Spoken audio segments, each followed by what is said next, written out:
Nu știu ce-a fost în capul meu atunci. Te-am luat de soață ca să nu mai plângi.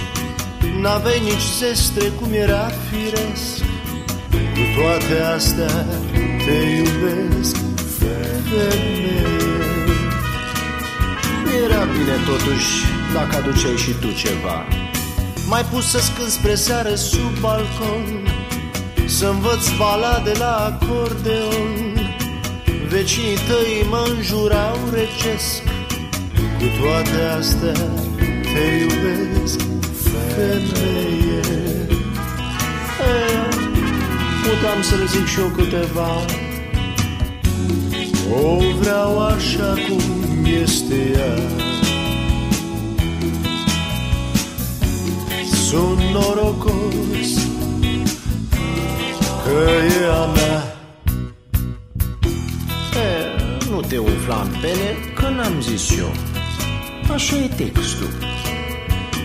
Ai vrea să avem vreo 4-5 copii. Cu ce o să-i creștem numai tu o știi. Mă pui la treabă până obosesc.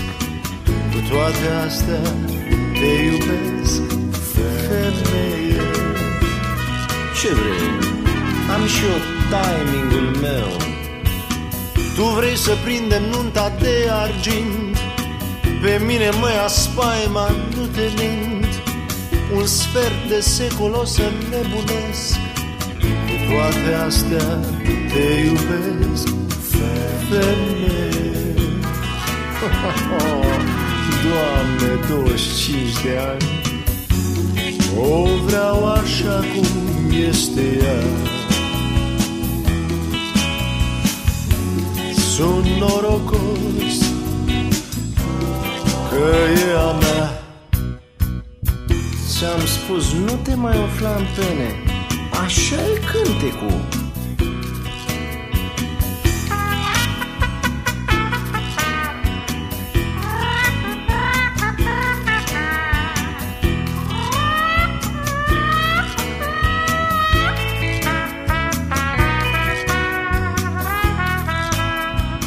Aceasta a fost o trompetă.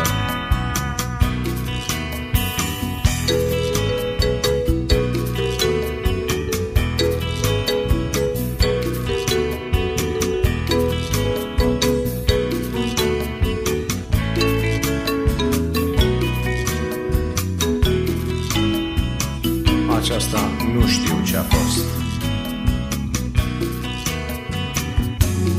O vreau așa cum este ea.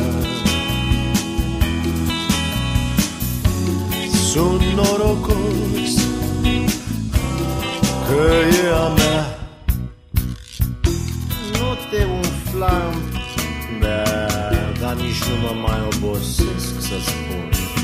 Dar când se întâmplă să-mi fie rău, ești lângă mine cu tot sufletul tău. Îmi dai curaj, mă ajut să reușesc. Și uite de asta te iubesc, femeie.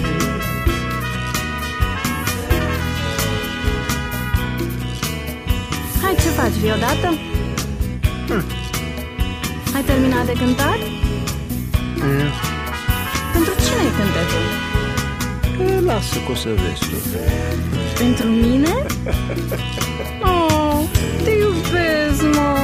Și eu te iubesc, mă.